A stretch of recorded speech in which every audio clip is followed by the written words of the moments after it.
Hello and welcome to my October 2022 property market report. And today I'm in the heart of Kuala Lumpur in front of famous Petronas Towers in the middle of a very hot and hectic overseas property tour visiting Dubai and Singapore too. This is my first trip since the UK lockdown in March 2020 and it's great getting back to face-to-face meetings. So thank you so much if you've visited one of our talks, events or private appointments. So what's happening in the London property market? Well, a somewhat turbulent last few weeks finds the London property market having to deal with both stamp duty cuts and interest rate rises.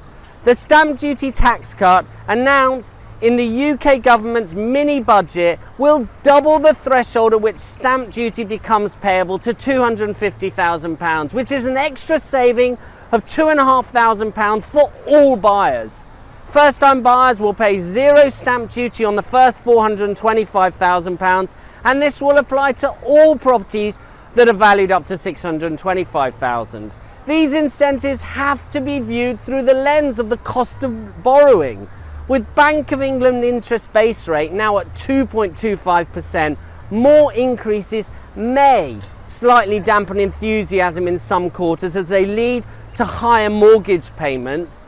But these increases and the cost of living rises have not led to any dramatic lockdown, but they are changing the way buyers respond to asking prices. As price sensitivity kicks in, we enter a period of slower but sustained capital growth. And now looking at the rentals market, more people want to live in London than there is available property to rent. And we're right in the middle of a red hot rental market where demand for rental properties is the highest I've ever seen, which is leading to rent increases across the board. There are many factors driving this, from the increased connectivity from the rollout of Crossrail's Elizabeth line, allowing more people to travel into and across London quickly. 92% of our tenants are renewing their tenancies rather than moving. Post-COVID, travel has opened up, so corporate executives are returning. And overseas students have returned in their droves. Today we have over 450,000 students studying in the UK, and London still has the highest number of students in the world. Rental properties are letting so quickly, in some cases before we even get to advertise them, and we're often receiving multiple offers.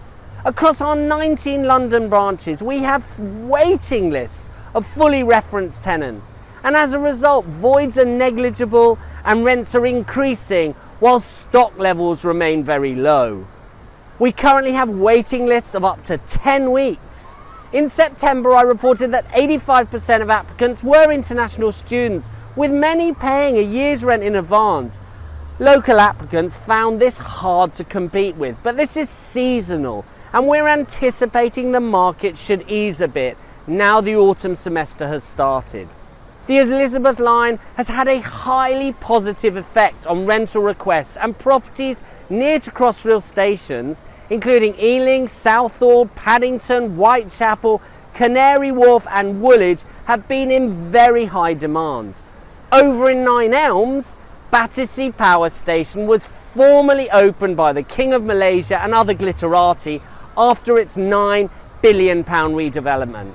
Since the first flats were completed, we've seen dramatic demand to rent, which continued with the arrival of homes in the power station itself and now in the Frank Gehry and Norman Foster buildings. I predicted a few years ago that those who didn't buy in Battersea would look back and feel they missed out, and it's certainly the case now, as people are literally desperate to live here. In Prime Zone 1, we see 96% of tenants renewing for another year, and our Japan desk reports a 29% increase in inquiries from our overseas Japanese corporate clients in the last 4 weeks, seeking 3 to 4 year leases. I'm sure this gives you a flavour for a market that is desperately short of supply. And so if you do have a property coming available soon to let, do get in touch, as I think you might be shocked at just how much rent we can achieve for you.